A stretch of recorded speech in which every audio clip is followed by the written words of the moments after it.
네, 안녕하세요. 제 알코올 중독자 크리스입니다. 제가 1년 전에 간증을 할 때 차가 없었어요.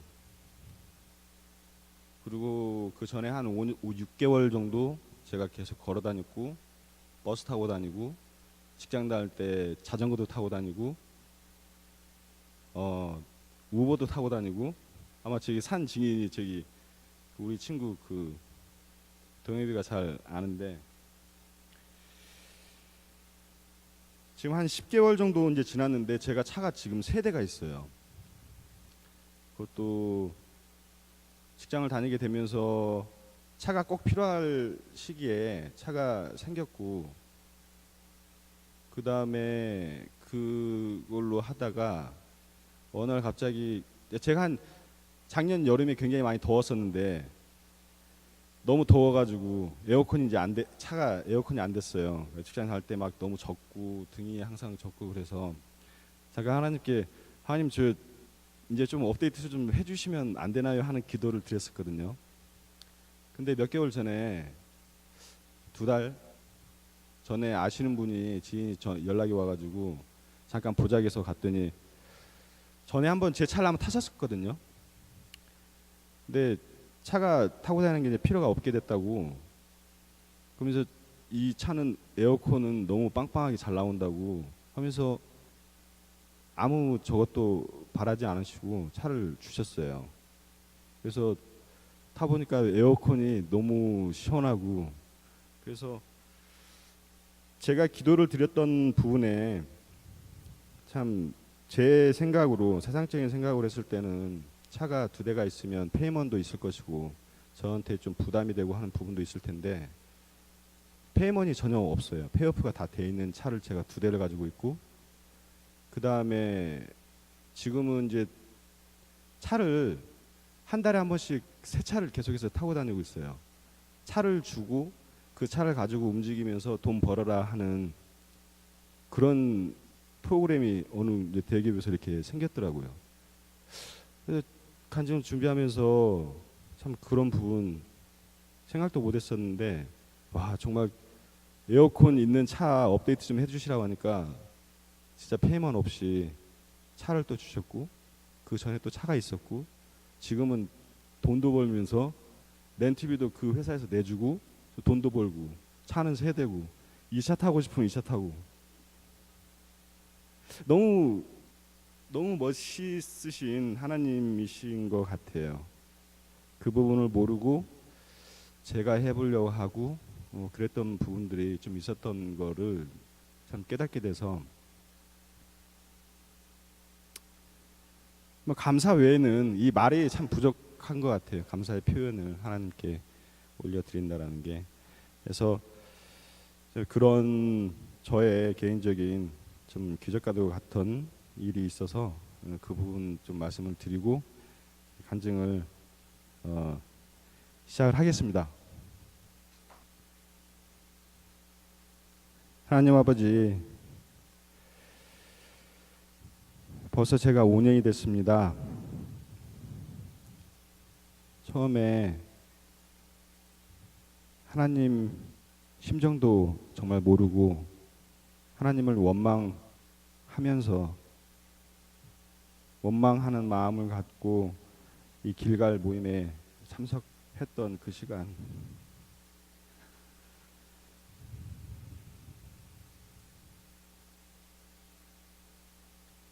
아프고 아팠지만 그 시간을 통해서 깨달음을 주시고 이제는 축복을 부어주시고 앞으로의 비전을 볼 수 있게 하여 주시는 아버지 하나님, 감사합니다.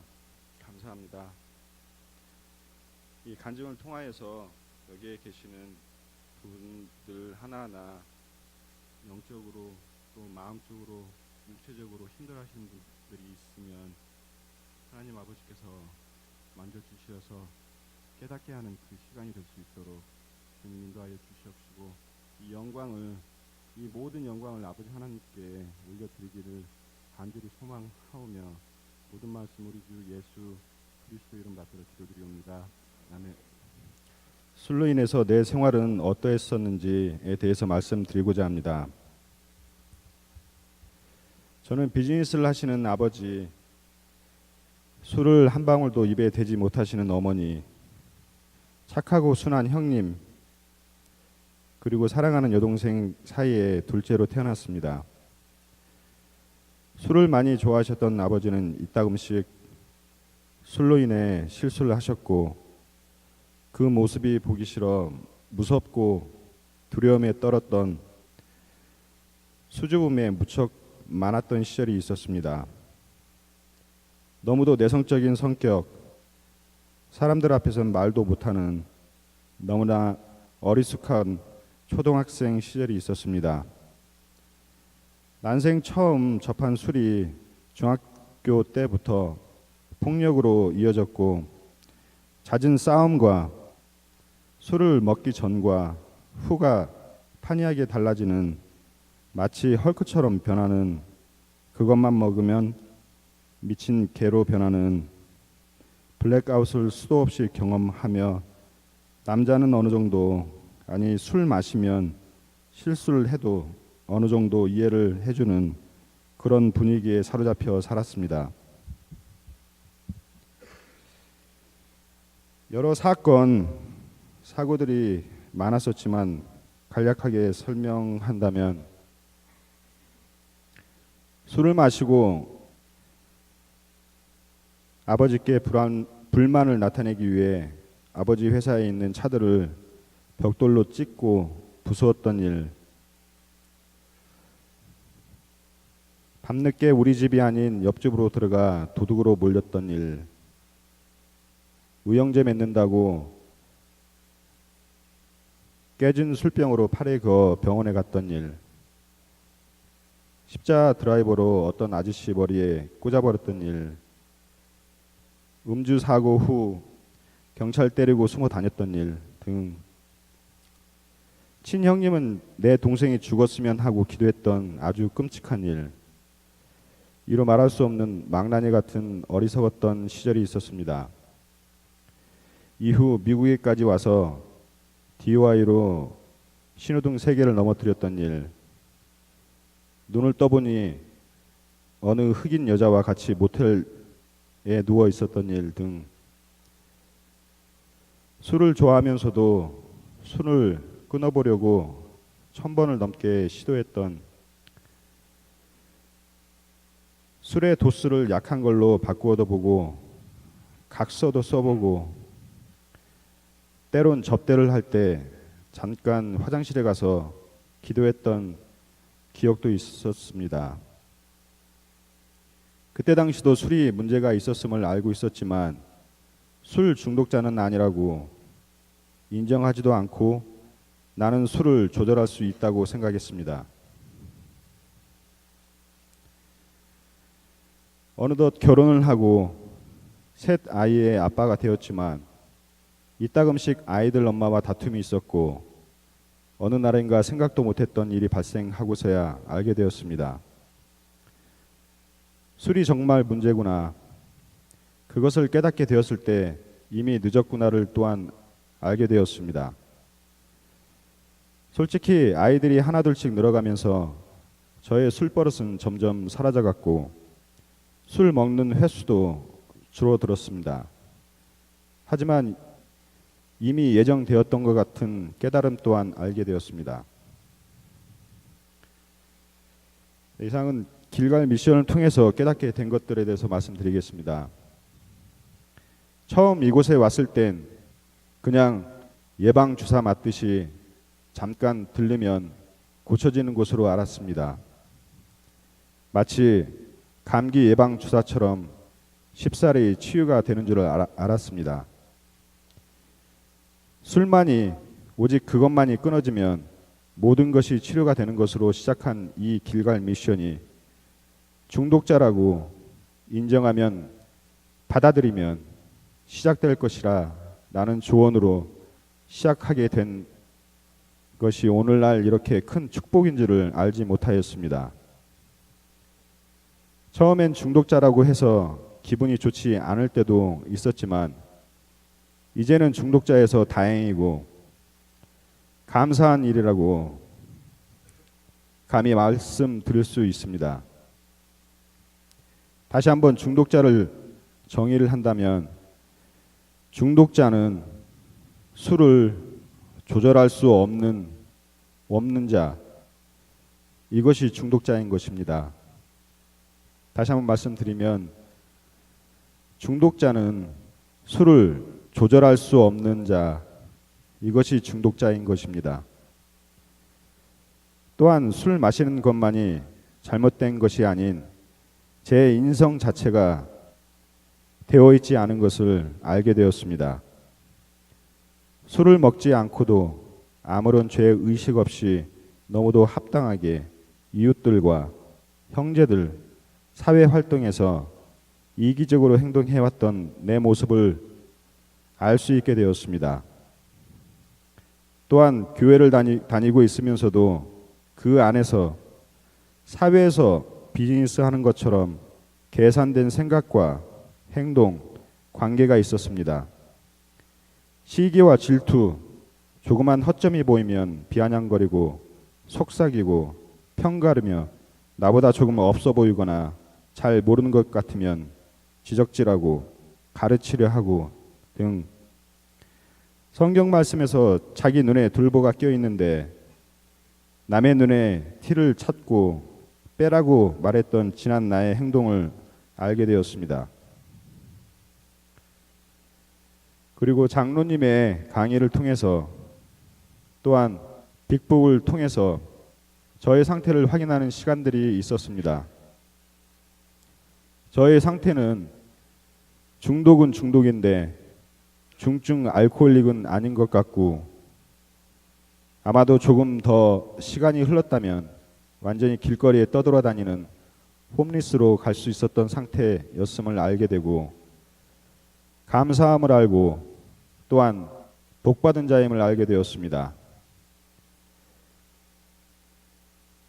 더 감사한 것은 저의 상태를 차로 비유를 한다면 접촉 사고가 나서 바디샵에 들어가도 완전히 고칠 수도 있었지만 저는 새롭게 차를 제작하는 마치 제조업체 회사 같은 곳에 맡겨진 것임을 알고 정말 복받은 자임을 감사히 생각합니다. 또한 영적으로도 성숙해 나가는 시간이었습니다. 지금 세상에 솔직히 며칠 전에도 한국의 어머님과 화상 채팅을 손에 든 전화기로 통화할 수 있는 서로의 얼굴을 볼 수 있는 지금의 세상에 성경 말씀이 믿어지는 것, 이 또한 저에게 기적과도 같은 것입니다. 또한 트레스디아스를 통해서 하나님과의 사랑과 하나님께서 살아계심을 체험할 수 있었고 죄인임을 깨닫게 되어서 감사의 감사를 축복받게 되었고 제 안에 선한 것이 하나도 없음을 그리고 참된 그리스도의 삶이 무엇인지 어떻게 걸어가야 하는지 깨닫게 되었습니다. 더욱더 감사함은 기도의 능력입니다. 기도의 능력을 체험할 수 있어서 또 믿음을 주셔서 하나님께 감사함을 올려드리고 싶습니다. 그리고 다른 한 가지는 AA 미팅입니다. 목요 미팅을 참석하면서 상대방을 보며 지난 나의 과거를 생각하고 떠올리며 나의 상태를 점검하는 시간이었습니다. 이처럼 성장할 수 있도록 다리 역할을 해주신 홍 장로님과 홍 권사님께 다시 한번 감사함을 전하고 싶습니다.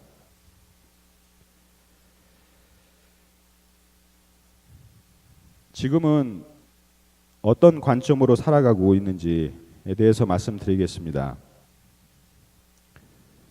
어느 날 가스스테이션에서 홈리스를 만나서 먹을 것을 사주고 허그를 하자며 이리 오라고 하니 냄새난다고 꺼려 하는데 제가 확 끌어 안으니 그녀의 오물 냄새가 향기롭게 느껴졌습니다.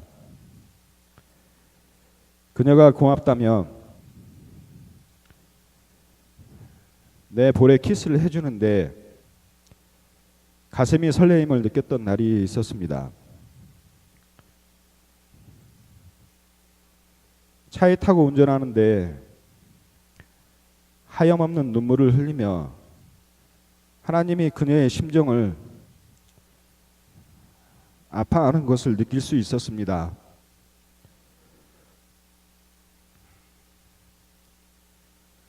나는 그녀를 통해서 하나님이 슬퍼하시는 숨결을 느낄 수 있었습니다. 그리고 오히려 저에게 은혜의 시간이었습니다. 그때 만났던 그녀는 백인 여성으로 50대쯤 정말 배가 고파서 쓰레기통에서 빵을 주워 손으로 닦고 먹고 있었습니다. 정말 배가 고파서. 그런데 그 주변에 많은 사람들이 있었지만 어느 누구나 눈길을 주고 있지 않았었습니다. 요즘엔 강아지들 호텔도 있다던데 뭐 사람이 강아지 맛도 못한 것 같다는 생각에 마음이 아팠습니다.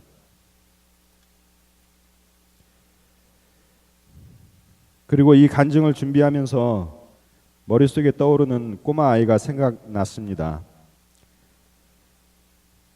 그리고 회개를 드렸습니다. 그 꼬마 아이를 위해 축복 기도도 드렸습니다. 제가 고1 때 담배를 피우다 지나가는 흑인 혼혈아 아이를 불러 머리에 담뱃불을 지져 껐던 것이 생각났습니다. 정말 미친놈이었습니다. 나라는 놈은.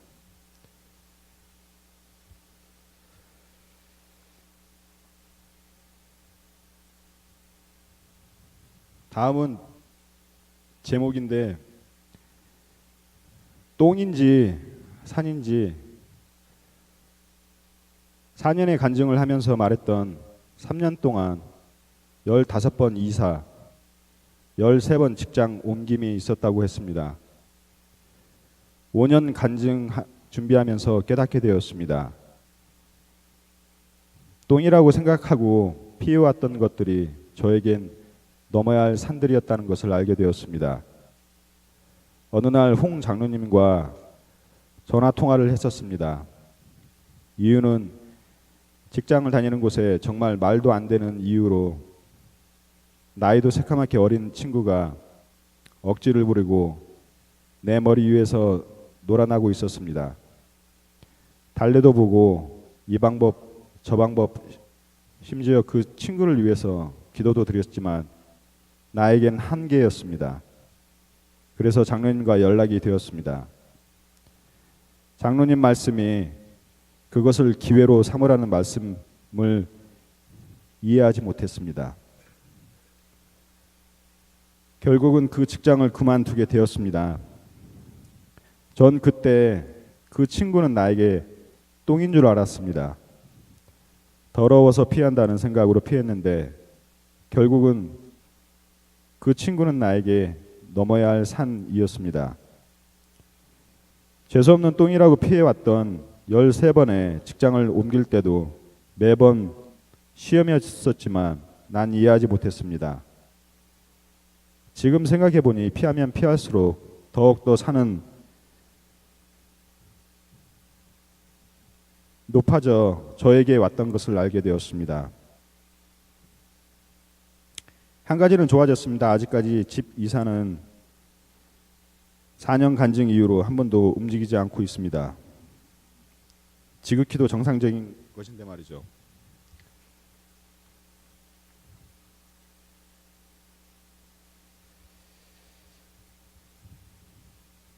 이혼은 나에게 축복의 선물.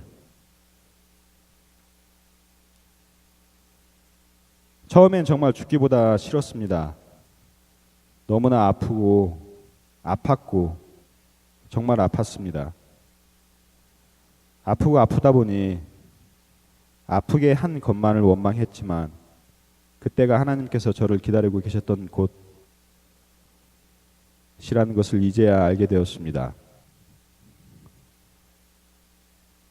그곳이 나의 사망의 자리였고 다시 태어날 수 있는 축복의 시간이었던 것을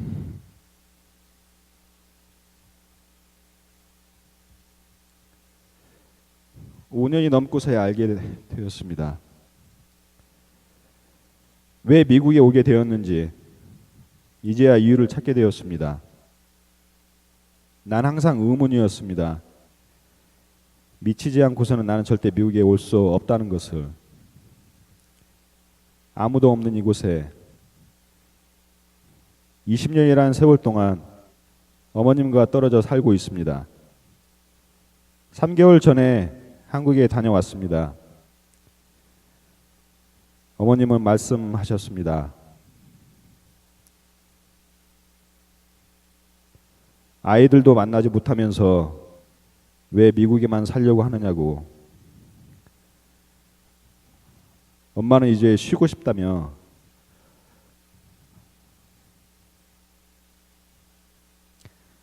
(47년간) 장사를 하셨던 어머니는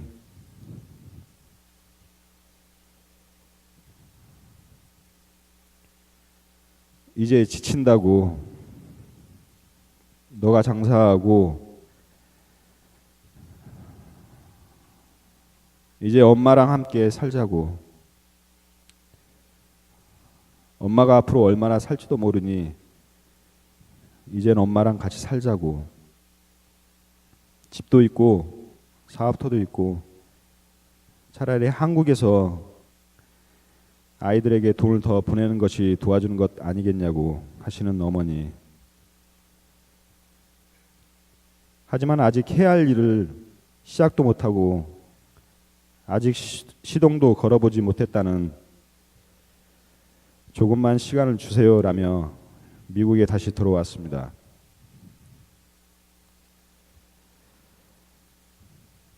전에는 아이들과의 관계로만 마음을 졸이며 살아왔지만 이젠 한쪽이 더 달려버린 것 같습니다.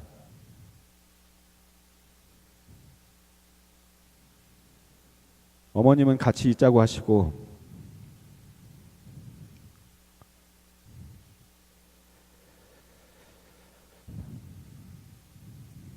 아이들은 만나지도 못하고,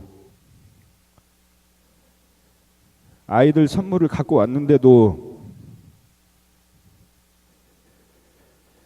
전해줄 수 없는 이 현실.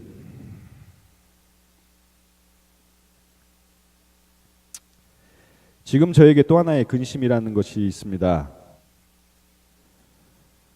어머니가 지금 너무 아파하시고 계시고, 이유는 한국에 가서 어머님과 형님 또 여동생 모시고 교회를 찾아 예배를 드렸습니다. 어머니는 한평생 미신을 섬기며 사셨습니다. 둘째 아들의 간곡한 부탁으로 이젠 점집은 가지 않으시고 교회에 나가시지만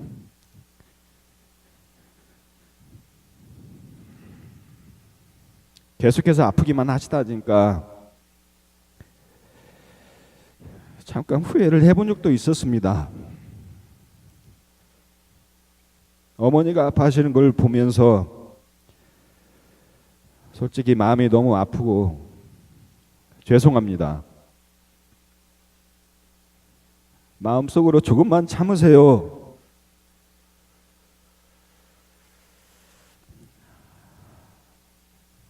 하며 하나님께 기도를 드리고 있습니다.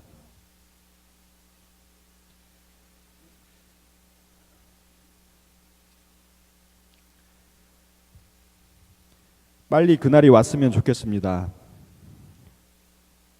하나님께서 만나주시는 그때 제가 깨닫고 알게 되었던 것 한 가지가 있습니다. 아픔 없이는, 고통 없이는, 한계를 겸하지 않고서는 예수님을 인격적으로 만날 수가 없다는 것입니다. 죽음 없이는 새 생명이 부활할 수도 없듯이 난 어머니가 아프지 않았으면 좋겠습니다. 하지만 오므라이스를 먹으려면 달걀을 깨야 하듯이 그날을 기대합니다. 이 모든 것이 예정되어 있었다는 것을 저는 알게 되었습니다. 그래서 제가 미국에 들어와야만 시작될 수 있는 것을.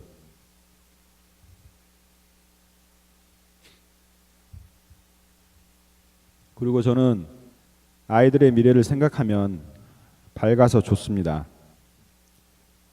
아이들의 비전을 생각하면 너무 기쁩니다. 이유는 내가 아직 살아있다는 것이고 옳은 길을 걷고 있는 것이고 무엇보다 하나님이 이 모든 것을 처음부터 지금까지 알고 있기 때문입니다.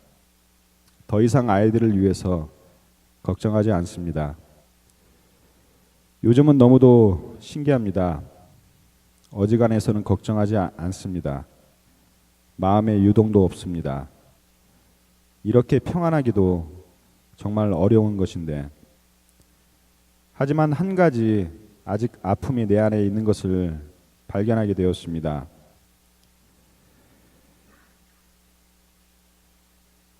저는 한국 여자를 사랑하지도 믿으려고도 하지 않습니다. 심지어 아시안도 싫어합니다.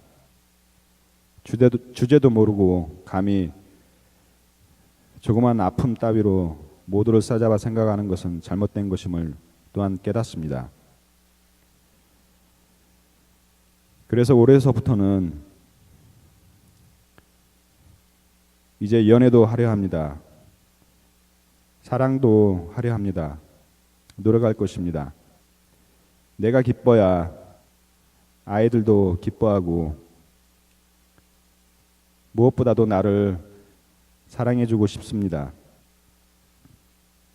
그리고 어느 순간부터 나는 은근슬쩍 상대방에게 표 안 나게 자랑하는 버릇이 생긴 것을 알게 되었습니다.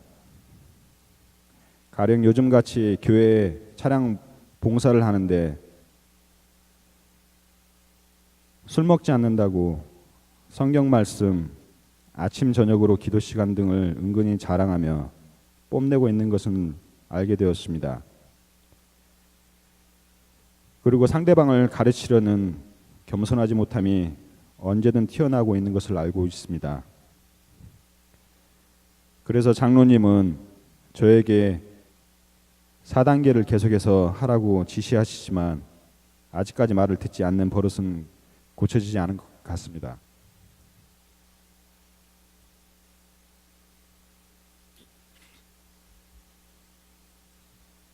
(5년) 간증을 준비하면서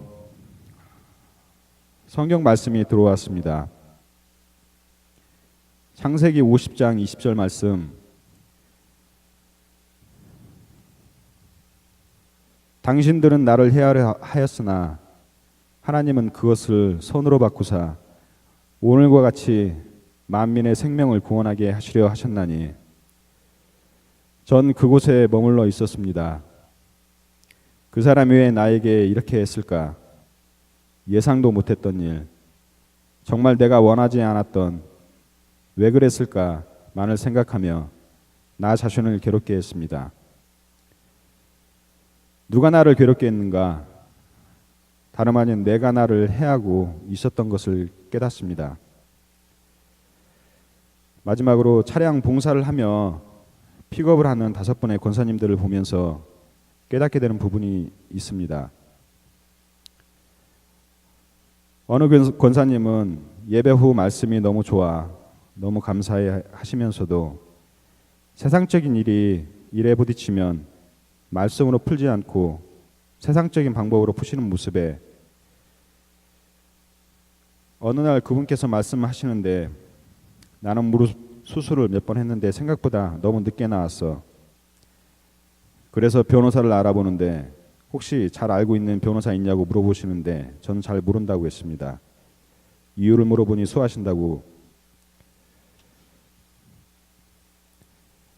다른 한 분은 한번 말문이 트이면 다른 모든 권사님들이 말을 할 수도 없이 혼자서만 수돗물 터진 것처럼 멈추지를 않으신다. 누가 말하면 끼어들어서 흐름을 낚아채시기도 하시고, 어느 한 분은 전도를 정말 열정적으로 하시는데 예배 후에는 나 먼저 집에 가야 한다며 모든 코스를 엉망으로 하신다. 하지만 말없이 그냥 듣기만 하시는 권사님 두 분은 항상 상대를 배려하시다가 조용히 댁으로 들어가신다. 권사님들을 흉을 보기 위해 드리는 말씀이 아니고 그분들의 행동하시는 것을 보고 내 자신을 볼 수 있게 되었습니다. 감사드린 차원으로 이 글을 쓰게 되었습니다. 고맙습니다. 제 자신을 되돌아볼 수 있게 해주셔서 2019년 새해 들어 처음 길갈 미션에 간증을 하는 게 부담이 되었습니다. 새해 저의 마음가짐은 올해도 기대하지 않는다입니다. 어떠한 목표도 설정하지 않고 다만 최선을 다해서 손에 쥐고 있는 것들을 내려놓으려고 노력할 것입니다. 어차피 제가 나서면 또다시 지체된다는 것을 배웠으니까요.